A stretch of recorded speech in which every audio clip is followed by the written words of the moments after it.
Uh, Okay, we are live at the Paste oh, Happiest Hour, and we've got Robyn Hitchcock today. So great hey, to have you. hi H- there, welcome.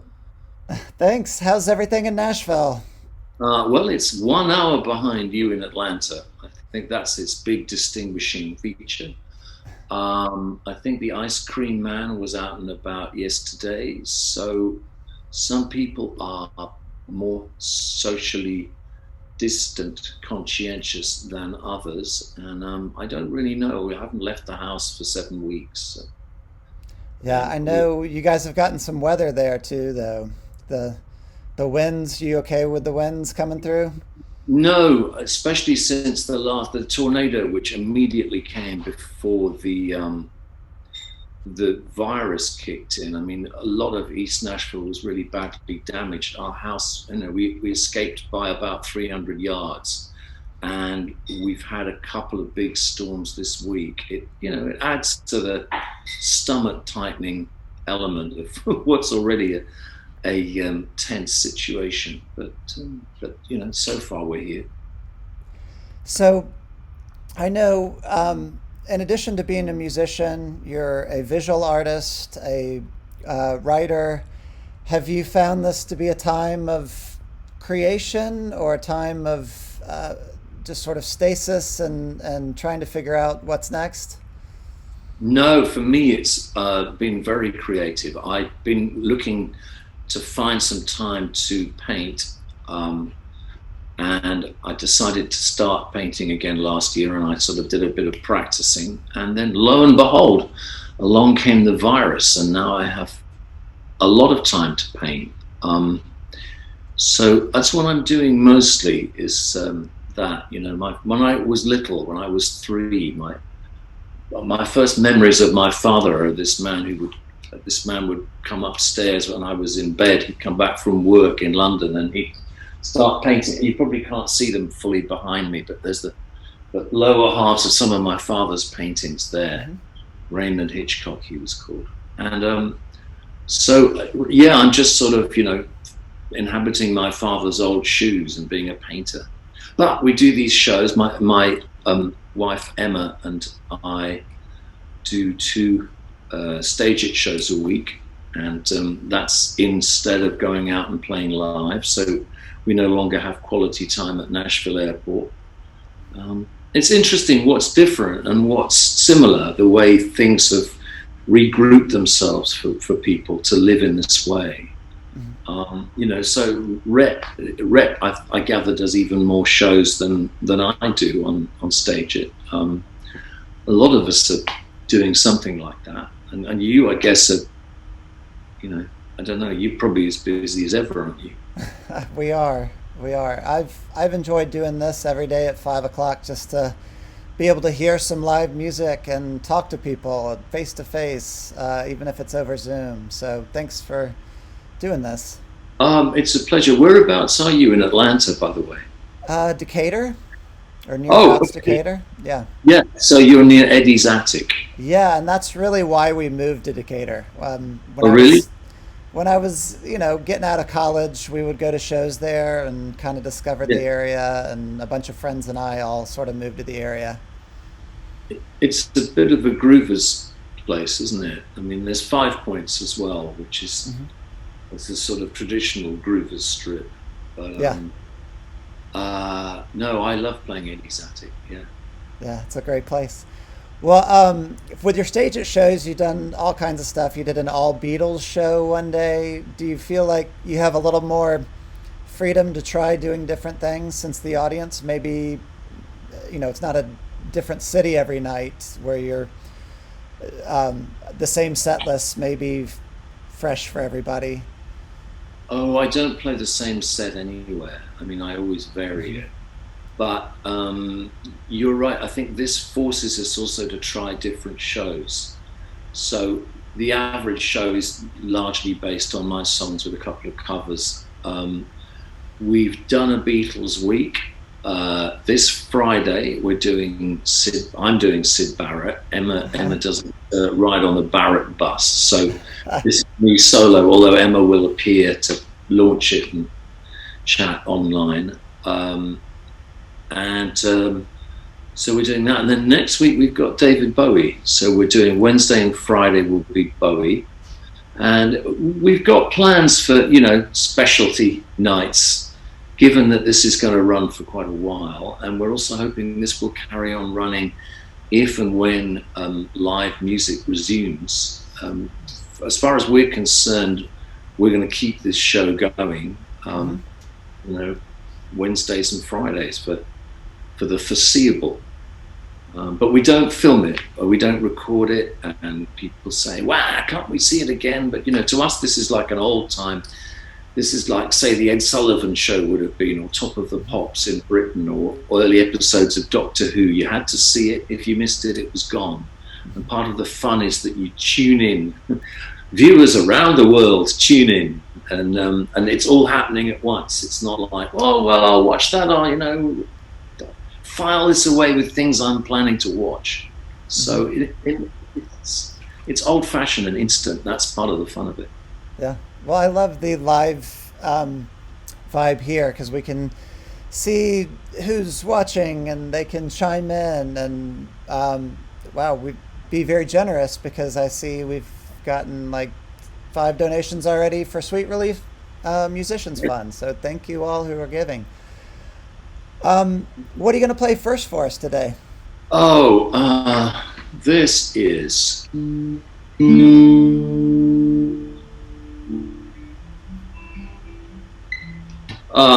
this is a song from a few years ago. A few of our friends have passed away recently, left us, most notably Matthew Seligman, Soft Boys bass player, which was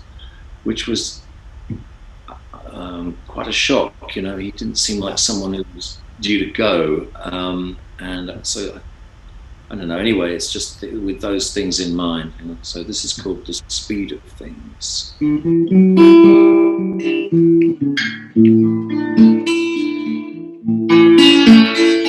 All in the terror of the moment that pounces as it open swings, a line of dots illuminated. For I have seen the speed of things. I fed you in your chair this morning.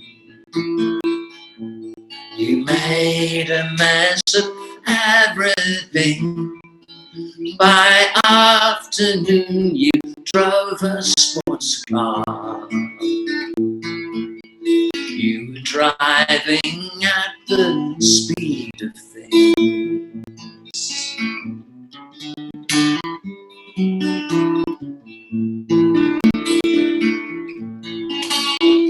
You held my hand when I was crying. You were allergic to bee stings. I threw some earth onto your coffin. I thought about the speed of things.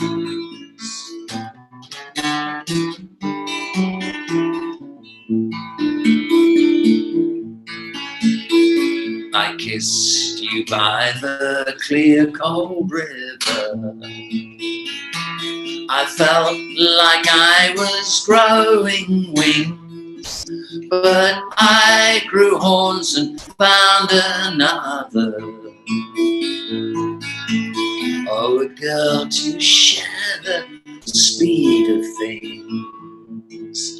Oh yes, a girl to share the speed of things.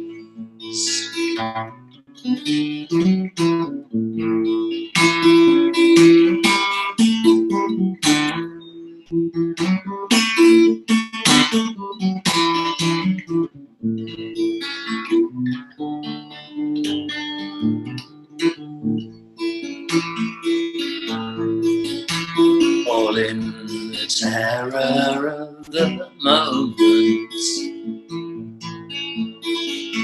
bounces as it open swings, a line of dots illuminated.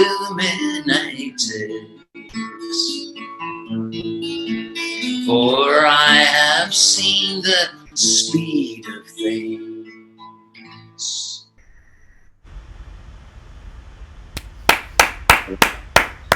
Thanks. That was fantastic. Thank you. So, Yeah. Yeah, the when Matthew passed away, I know that was had to have been so hard. And right now, with nobody able to travel and funerals, just kind of put on hold.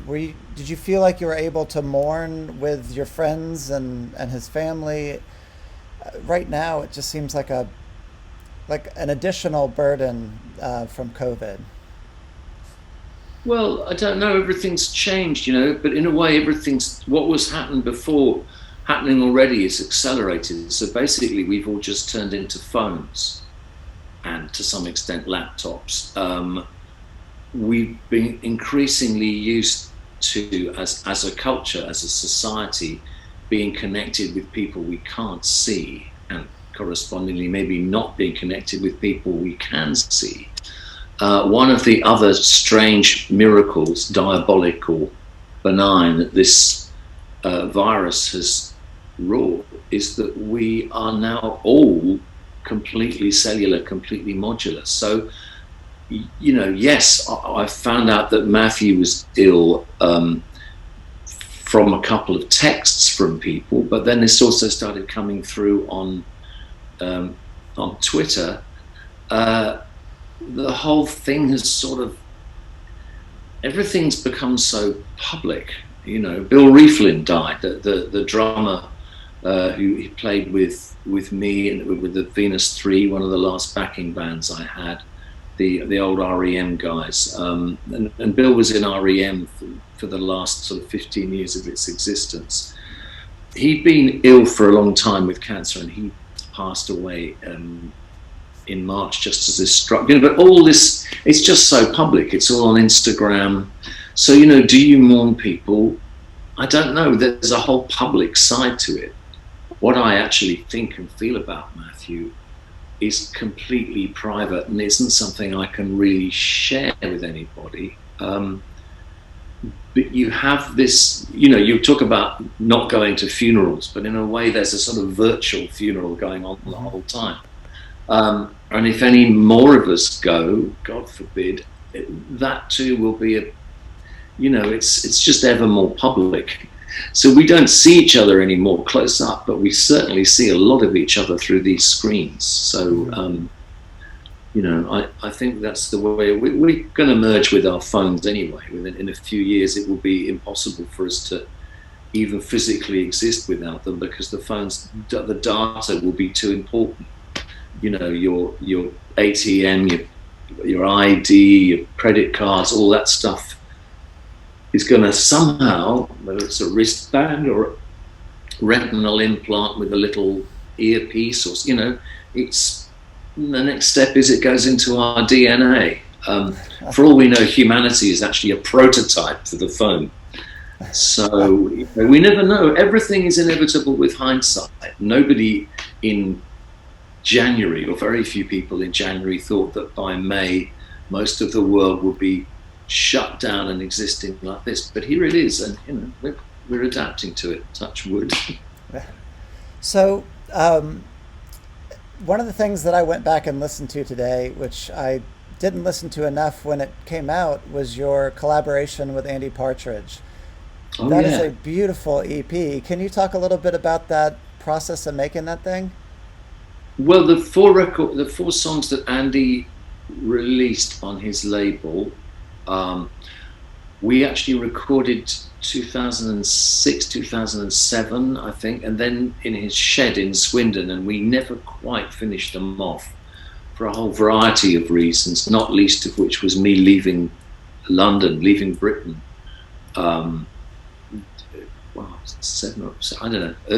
Quite a while ago now. Mm-hmm.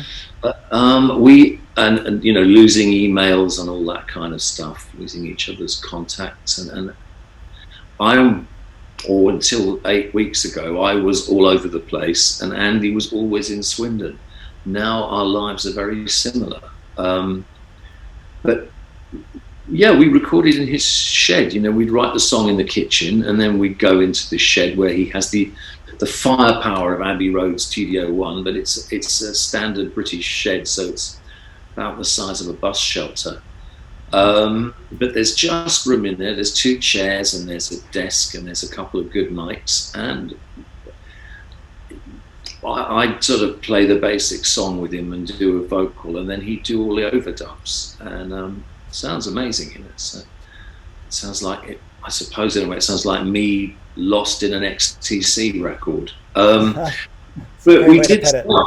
we started some new stuff last year. We're very prolific when we get going, but we live, you know, miles apart. I hope he's okay, because I think he may have had the virus. He had something, and he was sick for a month.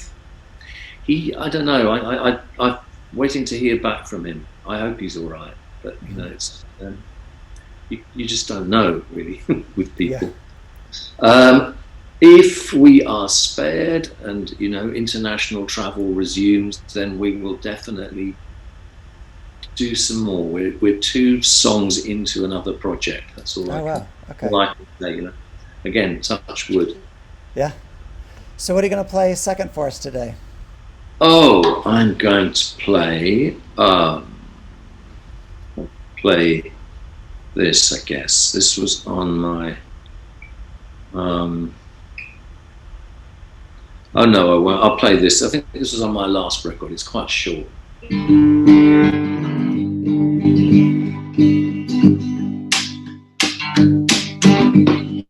Well, I pray when I'm drunk. I pray for guidance to get me from the sewer where I am. Yeah, I don't know who to. I pray to someone to get me on my way and give it a damn.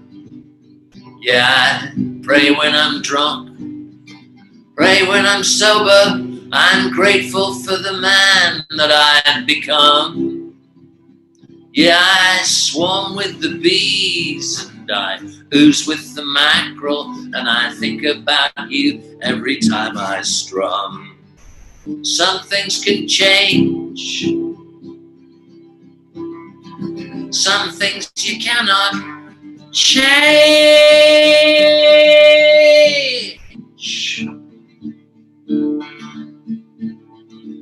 All things are strange. So I pray when I'm drunk. I feel the hammer of judgment as it smashes on my soul. Yeah, I'm glad I was drunk. I feel more open to spiritual leanings that I hold. Well, I pray when I'm drunk. Pray now I'm sober. I'm grateful for the hangover that's gone. And I'm grateful to you and all the pickings from the carcass of the life that I came from. From the carcass of the life that I came from.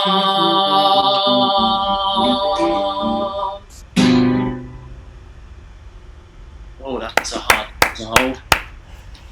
Oh, that's so great. So your most recent album, self-titled, one of the most personal albums that you've put out, I would say. Would you agree with that? All my stuff is personal, but I think because it's self-titled, it looks so even more. But yeah, yes, I mean that's been out for 3 years now. Yeah. So 3 years since the last one. Have you been writing a lot? Are there songs that are ready to go for a new album? I've got songs. I've been working on piano songs. I'm not anywhere into making a new record, no, and I haven't got any plans to. But I'm hoping to start recording versions of songs, you know, and they might.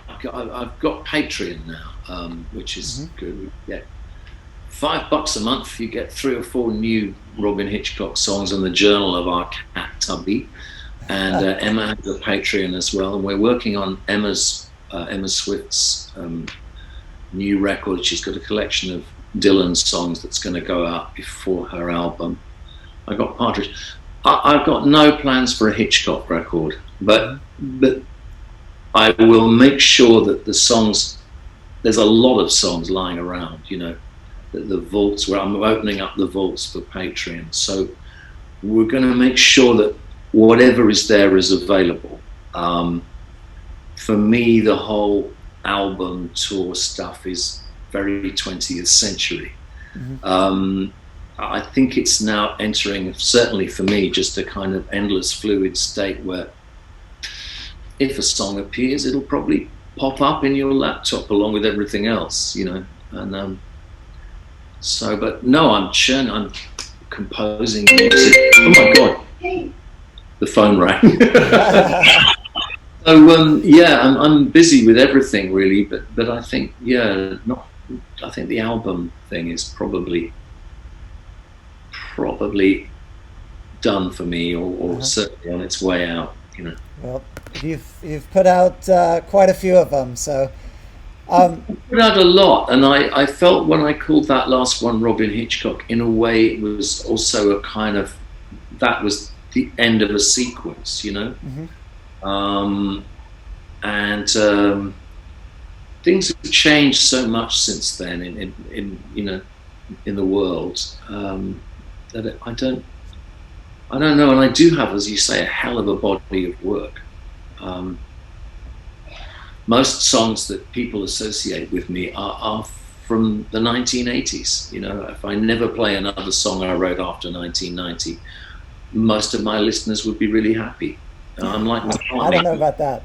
Well, I'm an oldies act, you know, same as everyone except Bob Dylan is. But even Dylan, I know now, is now letting his new stuff just slip out on the net.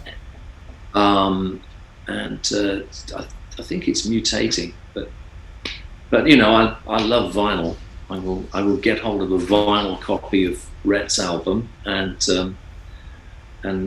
pop it on while I'm painting. You know, I still love all those. I love all that old stuff. Boy, fantastic old Beatles EPs over there. Well, it was so much fun hearing you and Rhett together, and we'll get him on here in a second. But one thing that we ask everybody on the show is, what is the piece of art, whether that's a TV show, a book, another album, that has been getting you through this quarantine time? It's feeding your soul or just entertaining you and keeping you distracted? What's keeping... rom-coms.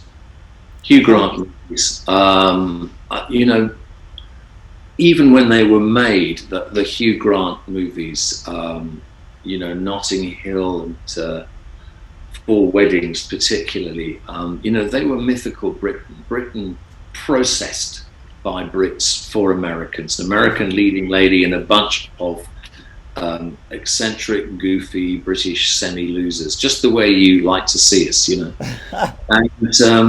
And it was mythical then. It's even more mythical now. I can't believe I was alive in the 1980s. You know, I'm amazed to be an 80s artist, given that to me I'm still in the late 60s, and the 80s is some spectral horror on the horizon.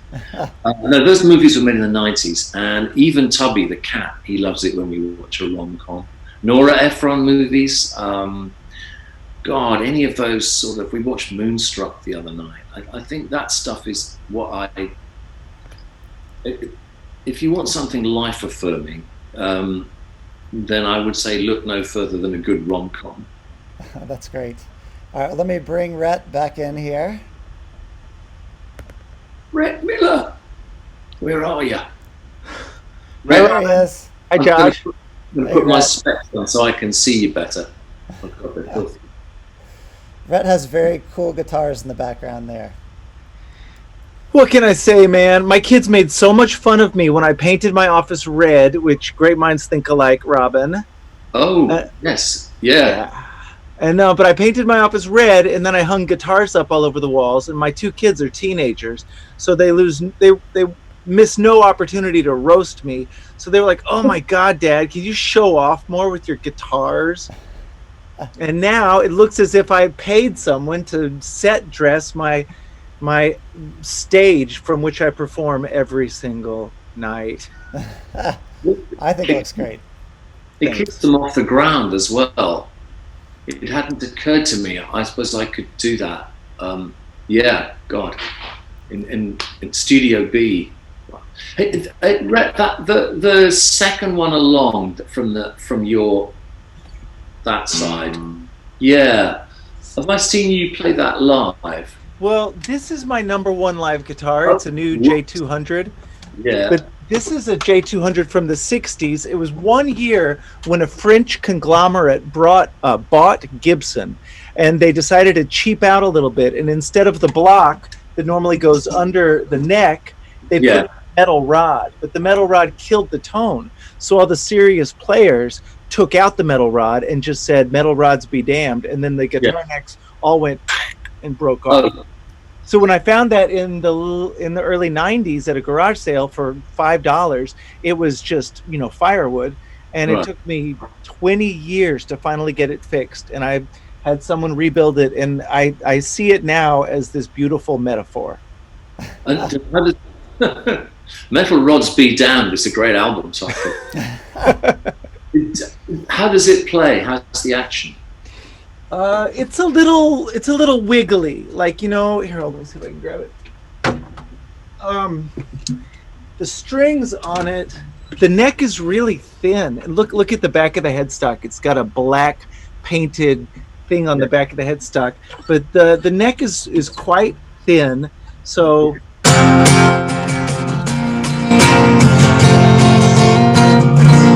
it sounds pretty good though, really. What? Well, it's got some Frankenstein scars on it though. I really like that part. Uh, well, it sounds good. I mean, it sounds. I think it's the way you play it. It sounds like a semi. It sounds like a semi-acoustic, like an electric. Yeah. It's got that. It's got that tone. I don't know. I mean, I associate you with that. So that's what you playing that other one. When we saw you in Nashville. Oh yeah. Yeah. God. Well, Boy, it's a lovely sight. Josh, I don't know if it was an accident that you put me with Robyn, but I've gotten to be friends with Robyn over the last couple of decades. But before that, I was a straight up stalker. Like I love and I admire Robyn so much, and I drove my sister. I've told you this story before, Robyn. Sorry, but when my sister was like 16 and I was 21, she and I drove from Dallas, Texas, to somewhere in New Mexico, and we watched you perform. And it was so great. It was an Egyptian show, and then the next morning we went out to breakfast, and we looked up at the Motel 6, whatever it was, next door to the breakfast place, and there, stretching out, wearing your underwear, was you, Robyn. You just woken up, and you had a cup of coffee. I think you were standing out on your balcony, and we giggled, and it was before iPhones. Otherwise, I'm sure we would have taken pictures of you. Yes, I'm sorry we missed that opportunity. I'm so glad I was wearing my underwear. That shows us. I know. Technically, we Brits don't have legs at all. We're just trousers all the way. Well, no, this was total accident, but I've had so much fun during sound check and during this part, and I just love that I have brought two fans together because this has been a treat. But I would like to bring up our toasts. So every day when we do this, we toast whoever we just feel like needs to be toasted. And I was watching a video today of a family friend who was getting married a couple weeks ago. It was a very small wedding because they couldn't invite friends. And it just struck me how many people are dealing with this, are having weddings and funerals and the graduations, the big life moments that are just done so different right now. And so all the new brides and grooms out there, I just wanted to toast them today. Oh, brides and grooms. God bless you. Grooms, yeah. Mm. So, Robyn, who else should we be toasting today? Who do we want to celebrate? Well, I always want to celebrate Scott McCoy. Yeah. You know Scott, Rhett. Oh yeah. I mean, Scott was also in the REM, the extended REM with the late Bill Rieflin. Played with me in Scott played bass with me in the Venus 3. He is in most projects that Peter Buck has, and he also has the baseball project and the -5. And Scott, as you know, had a stroke a few years ago and was in a pretty bad way in intensive care, but he has regenerated.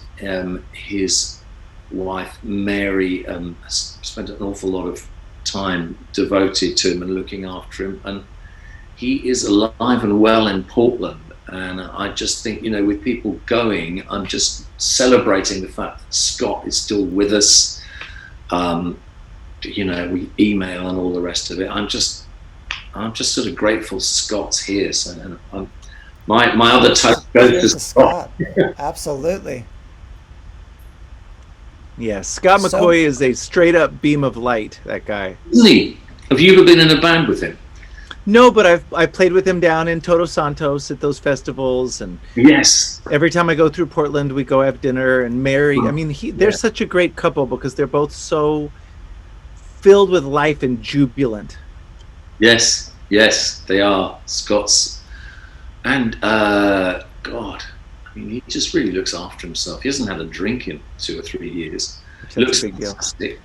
And I don't know. I'm just, oh God. Well, you speak Scott as well, so I don't know if anyone's hipped him to this particular show, but we'll send him a. We'll let him know. He came to the Pace Studio with the baseball project, and that was such a fun day. Was that with Steve and Linda? Yeah. And Mike. Mike, yeah. Mike is just up the road in Athens. Mm-hmm. So yeah, and his fiance is over the border in Canada. Gosh, well, love to them too. Love to them. So Rhett, who else are we toasting today? Well, you know, I went, while I was in the waiting room, I wasn't able to watch the show, so I pulled it up on my phone and watched on a bit of a delay, which was great because I got to see Robyn. And it definitely, it's easy these days to veer into sadness, and it's tempting now to, you know, there's all sorts of people that we could toast to the memory of, but I liked your idea of people who had joyous events that had been sort of derailed by what's happening. And so to that end, I will toast my 14-year-old daughter's best friend, May, turned 14 today. And so Soleil was part of a drive-by birthday parade where everybody drove by May's house and they held cardboard signs out of their windows and tossed gifts into the driveway. And when they did that for my daughter 2 weeks ago, I, of course, held my phone up and filmed it. But I couldn't help. I just cried and cried because I feel like it's got to be so tough to be a teenager right now. But even though it is tough, it is sweet that they find ways to show each other love. So here's to May Rogers turning 14 years old today. Oh, to May. Happy birthday, May. All those birthdays, all those pandemic birthdays. What day is your daughter's birthday? My daughter turned 14 April 27th. My daughter turned 20 April 26th. Nice. And my mom turned 80 April 27th. Wow. So we all got on a giant Zoom call like this to celebrate them. Well, you've got a nest of Taurians then. Yes. Yeah. Wow. Absolutely. So great. Well, Robyn, it has been such a pleasure. Everybody should find your Patreon, should find your stage at shows that are coming up, and they can find all of that at robynhitchcock.com. Is that right? I think they can find it all at robynhitchcock.com, and the live shows are there's one tonight and there's one on Fridays. Tonight at 7 your time, No, 9 your time. Yeah. And nine East Coast time on Wednesday and 3 East Coast time on Friday. And that's us. And Rhett, you have 4 of them. Yeah, 4 per week. I'm going to tune in for your Sid Barrett. I can't wait to hear you doing Sid Barrett. And also your Bowie stuff. Although that said, you know what you might consider doing, Robyn? And we'll take this off call at some point, you and I'll text you about it. But I would love to see you do full album shows. I mean, there's so many albums of yours. You were doing that in real life some, right? Well, I'm actually doing the whole of the second Sid Barrett album on Friday, because that's the one that got me into his, and it's also, he was very decrepit when he did it, so some of it's quite sketchy, you know. Not that mine is going to be very full with just this, but so I'm going to do that, and with more, you know, that's all coming up, the idea of more full albums, whatever one can do with this stuff, you know. Yeah. But I might do I Often Dream of Trains. I'd love that. As a whole thing, and you know, it's simply Emma, me, and the 2 cats, and whatever we can muster between us. And my God, you do this on your own. Nobody else joins you. No, I do it all. I create the show, I publicize the show, I perform the show. I beg my kids to stop by and bring the dog down, because I find whenever the kids lean in, that it makes people happy. And one component of that Stage It platform is that people tip. And God knows, whenever my kids pop up, the people are just throwing money at them. I'm like, oh, geez, thank you. That's who's going to get it eventually anyway. That's what they love, children and animals. Yeah, we haul in. All I've got right here is Perry, the world's strongest lobster. But we have Tubby and all that. Well, look, we'll continue on other media. Yes, it's really nice to see you again so soon after the most recent one. Emma says hi from the vault. Hi, Emma. Hi, Emma. Oh my God, he's got a hound. What's it called? This is Nico. Nico says donate to Sweet Relief. So all y'all watching, how do you say no to this face? Oh, hang on. And I have got, here's Tubby just before we go. Oh, great. Tubby. Good boy, Tubbs. Tubby is great. Tubby also has side hustle in unlockdown times. He flies Brian Ferry's Swift Gel around the world, and he delivers our merch. And you can read his journal on my Patreon. He dictates it to me. That's fantastic. Oh, all right, darlings. Well, look, I'm sorry. Groove on. I will disappear, and I will watch on the phone. Sounds great. Bye, Robyn. Thanks so much, Bye, Robyn. Emma. Lots of love. Bye, Rhett. Bye. Bye.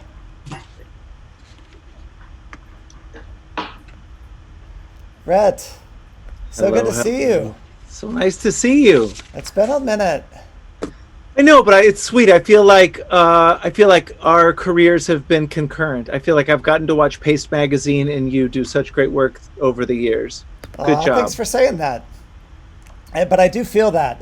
Like those early issues of Paste, it was you were always around and in it and part of what we were doing. And that's sort of the beginning of alt country and me discovering what was going on in that world. So yeah, it has been a journey.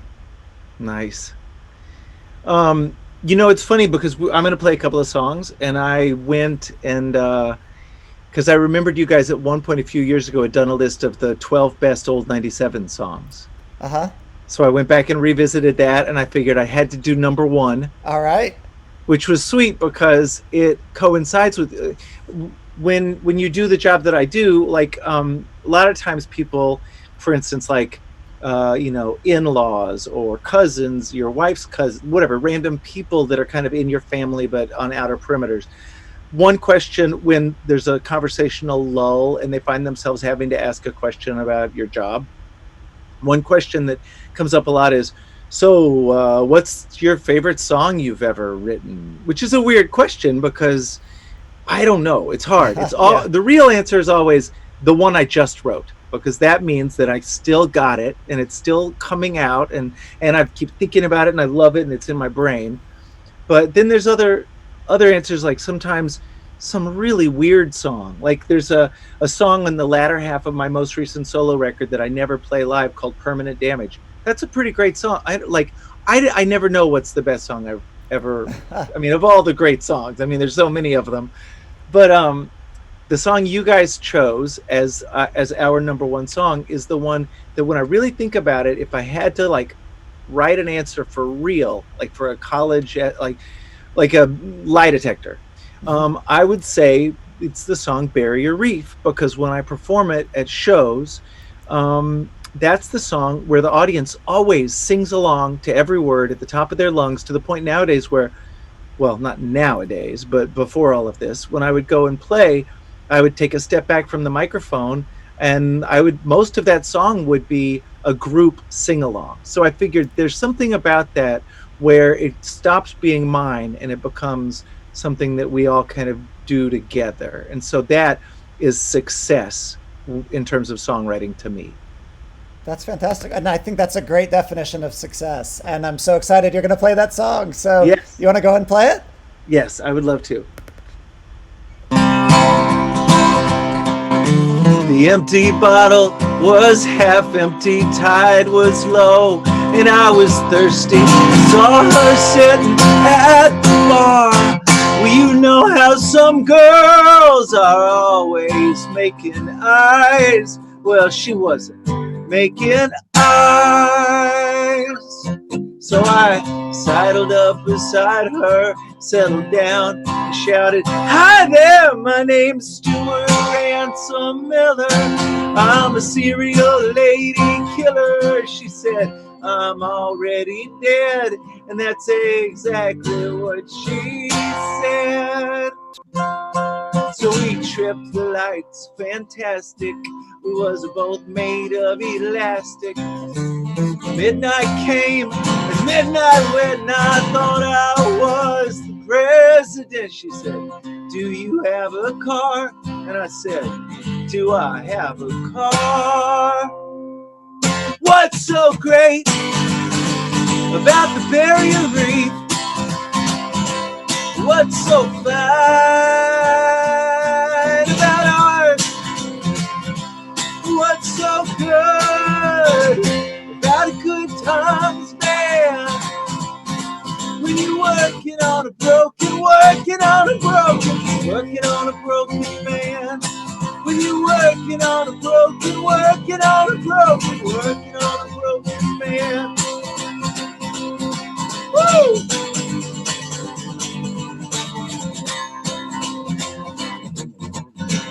My heart wasn't in it, not for one single minute. I went through the motions with her on top and me on liquor. Didn't do no good, well, I didn't think it would. What's so great about the Barrier Reef? What's so fine about art? What's so good about a good times, man? When you're working on a broken man. When you're working on a broken man. When you're working on a broken man. Oh yeah!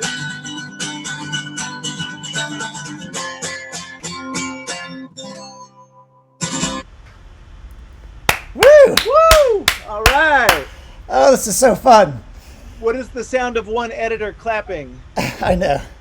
It sounds actually fuller to me because I have a little bit of delay in my headset, so I hear it twice. Yeah.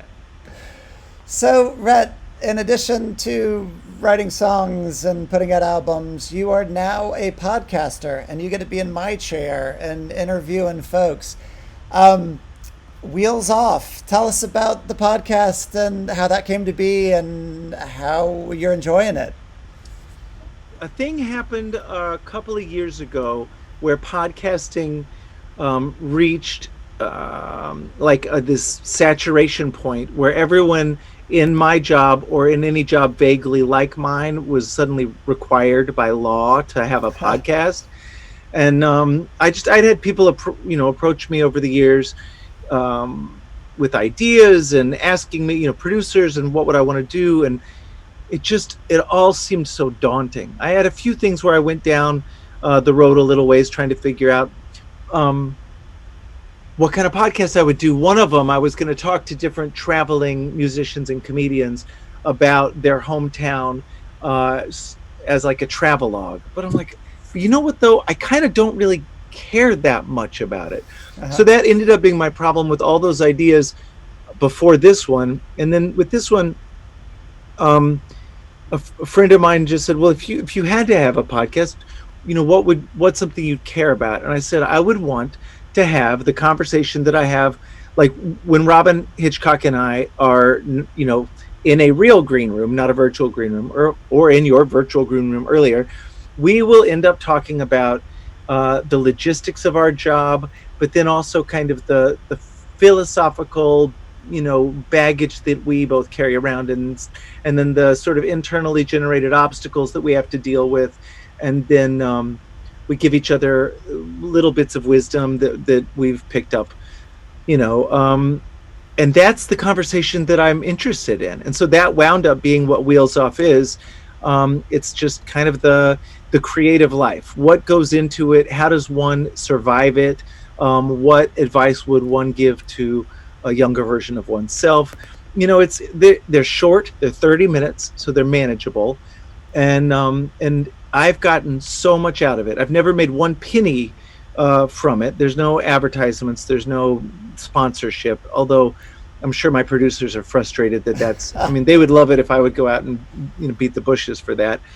But I've gotten so much out of it just myself as an artist, because every time I do one of these conversations, I learn something. And as I'm making my records and writing things and doing shows, I flash to these moments where I've sat with, Michael Chabon or Fred Armisen or these people that have just said things that to them didn't seem like much, but to me they're these like nuclear bomb level, wisdom explosions that have changed my life. And so if people listening can get any version, any degree of what I'm getting out of them, then I feel like that they're valuable. Well, I love the tagline, the messy reality of the creative life. That sums it up in a way that the conversations that you have, they are dealing with just the mess of it all, and how do you be creative and make that your living. I was listening to the Rainn Wilson one today, and it was just cool. It went in a direction you wouldn't have expected, of just does he even consider himself a creative anymore, and what is his career become, and they're fascinating. So, and I definitely relate, because during this time, I do these very selfishly for me, to be able to talk to people and learn from people and hear wonderful music. So I definitely get that. One thing that struck me even before this, and I figured out that the Wheels Off interviews, conversations, I try to think of them as conversations rather than interviews or, God forbid, podcasts. But the conversations illustrate a point that I think is important, which is that there was a long time where people felt like musicians existed on some other plane, like there was some mythos or some, like they were magical creatures. And maybe this goes true, for like an actor like Rainn Wilson or a novelist like Michael. There's this perception that you're doing something that's impossible for the layman to do, and then a thing comes out of that as well, where part of that myth is, oh, it's even better if they're insane, or if they wreck their lives with drugs and they treat people terribly, and all these really stupid ideas about how art should be made, when in reality it's a job and it's a craft and it's work, and the more hours you put into it, the better you get at it.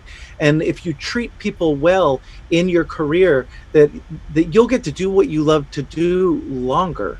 And I mean, I do believe that there are certain people who have been rewarded for being bad boys, you know, and that always kind of sickens me a little bit. And I love to see that we're moving into a world where people are humanized, artists are humanized, creative type people. It's accepted that we are doing a job and we're working really hard at it. Absolutely. That I read the history of Rolling Stone magazine, and it was filled with that. It was filled with people just being horrible to each other, but on both sides of just everybody involved. And we're launching Paste at the time, and it just felt like that was a myth that we didn't buy into. Like, you're not a better artist if you're out there treating everybody horribly or ruining your life. That art didn't come only from pain. It could come from a place of a healthy place.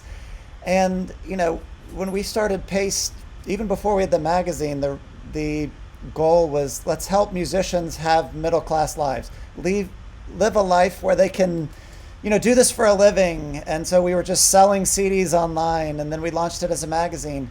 And so with what was happening around us felt like people were starting to buy into that they could, you know, I remember a feature we did on the Decemberists, and it was like they had just a good heads on their shoulders, and okay, this is the day that we're gonna get drunk together this day, but that wasn't gonna be the thing that ruled their life, you know.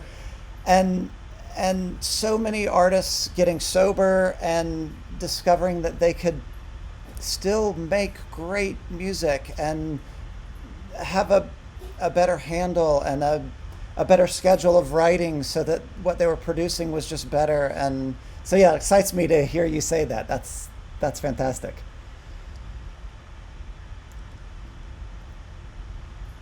Oh, and what a time to lose Rhett. All right, hopefully he's going to be back here in a second. The joys of technology and of having a live stream with it is dependent on everybody's internet when everybody's using the internet. So Gosh. I will just... Oh, there he is. Oh, good. Good. We lost you there for a second. I know it said my internet connection was unstable, but that doesn't make any sense because I'm Ethernet connected to a brand new router. Well, we're glad to have you back. Thanks. Well, let's use this opportunity to hear song number 2. All right, this is one I think that we did something with you guys for this when it came out a couple of years back. This is the song that I wrote with Brandi Carlile, and she does the duet on the album. But since she is really far away from here now, I'll just do both parts for you, if that's all right. Fantastic. Absolutely. Unless you want to sing the Brandi Carlile part. It'll be out of time. Otherwise, I could do it. I would totally do that with you, but I don't think you want to hear that. All right, here's Good With God.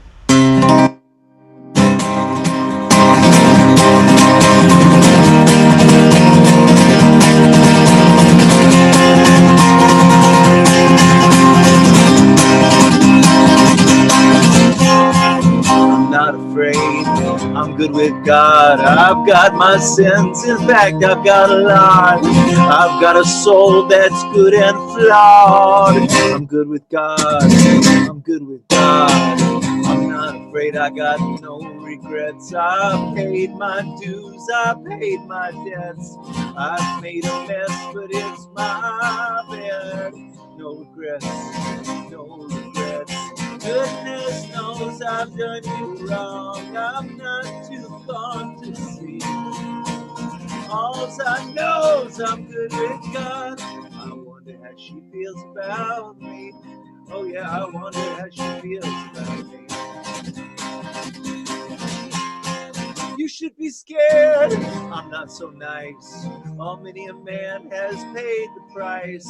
You're pretty thick, so I'll tell you twice. I'm not so nice. I'm not so nice. I made you up and I'll break you down. I'll do it slow. How does that sound? You're just a joke that's going round. Goodness knows you've done me wrong. I'm not too blind to see. You might think you're good with God. We're gonna have to wait and see. Oh yeah, I guess we'll have to wait and see. Oh hell no, say it ain't so. Is it too late to save my soul? Where do the busted angels go?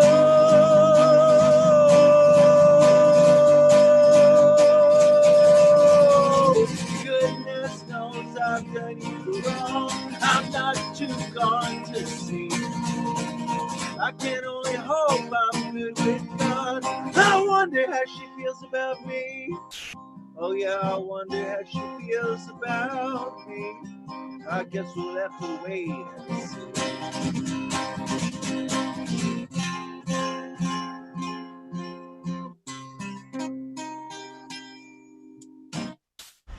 Woo!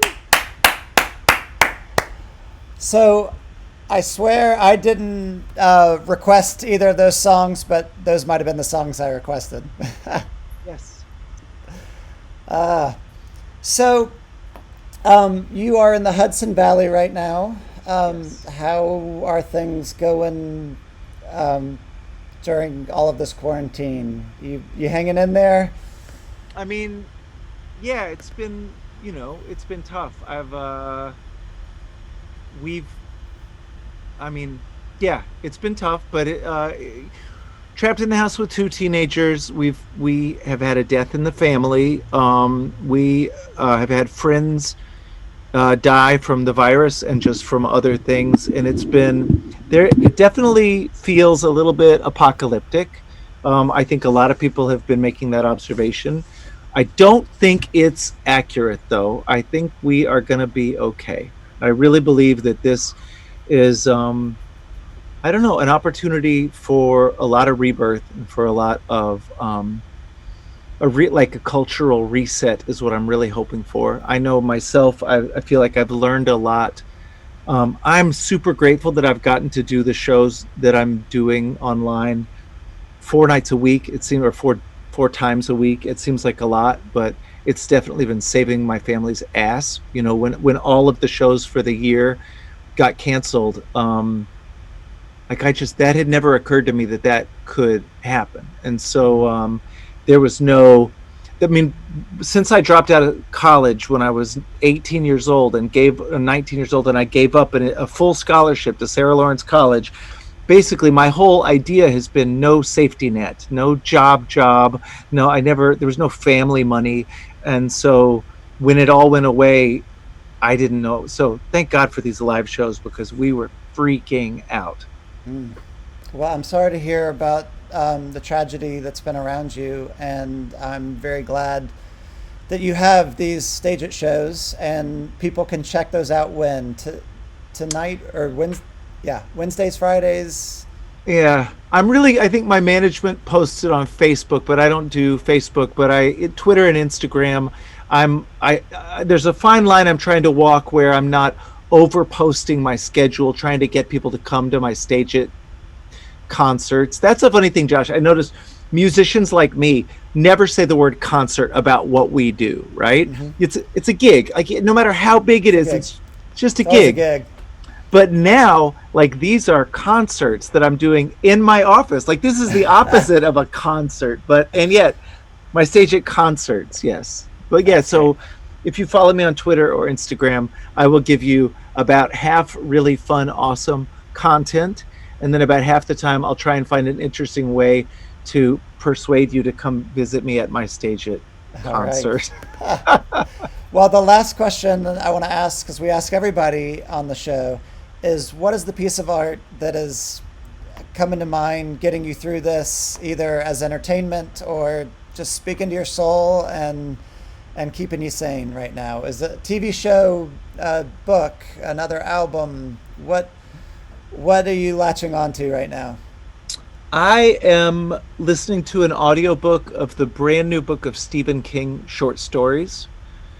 And between that, which is fantastic, it's 3 different readers. I'm on the final short story now, and it's read by Stephen Weber, who reads all the Harlan Coben audiobooks as well. I love Stephen King. I'm not a huge fan of the super scary stuff, but I just love him. And I've gotten to meet him. He's a good dude. In fact, you would appreciate, because of your #1 ranking of this song on the list. When I first met Stephen King, I was introduced to him, and he looked at me and goes, "What's so great about the Barrier Reef?" I was like, "I love you." That's fantastic. It was pretty great. But his new book of short stories is really beautiful, and it has a lot that resonates with what we're going through right now. I mean, he's always seemed like he's psychic on some heavy level, but it's really sweet. It's really beautiful. Between that and then being the dungeon master of a D&D campaign over Zoom with my local dad's crew, those are my 2 favorite things right now. Nice. I'm leading a campaign for my son and his friends right now. Nice. Over Zoom. Yeah. What campaign are you running? The Curse of Strahd. So we Nice. are deep in vampires and lots of undead and very creepy places. So I interviewed for my podcast. I interviewed Christopher Perkins, who's the head story designer on. Yeah, he wrote The Curse of Strahd. oh wow, Yeah, fantastic! it was very cool. It's a great interview. He's such an interesting dude. I have to check that one out because I have not read anything about him or really thought where these things are coming from. So that's cool. Yeah. And the 97s, we just mastered our new record. So if a publicist doesn't give it to you in the next few days, I'll sneak you over a copy myself. It'll be out. Fantastic! I would love that. Mid-July, I think, is when it comes out. Very cool. Okay, do we have a name that we can announce, or I mean, is that not announced yet? Well, it isn't. I've already done so many things that would piss off my record label. Don't piss them off. No, we'll announce it here. Just people should tune into Paste, and they'll see the announcement when it comes here shortly. Nice. Great. All right. Well, thanks so much for doing this. This has been so much fun, Rhett. This may have been my favorite episode. This has been a great day. Thanks, Josh. Keep on doing what you're doing. All right. Take care, man. Bye.